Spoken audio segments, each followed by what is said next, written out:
आलात मौसीकी का इस्तेमाल किस हद तक जायज़ है।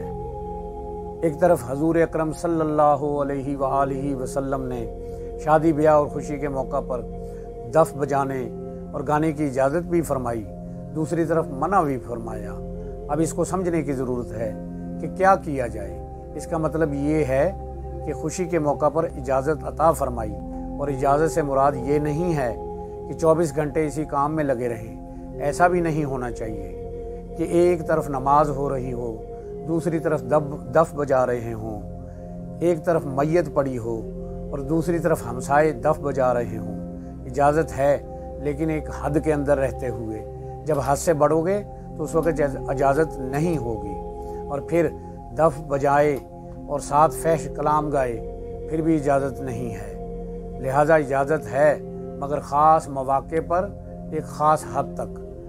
उसके अंदर रहते हुए आलात मौसीकी का इस्तेमाल कर सकते हैं और अच्छा कलाम भी कर सकते हैं।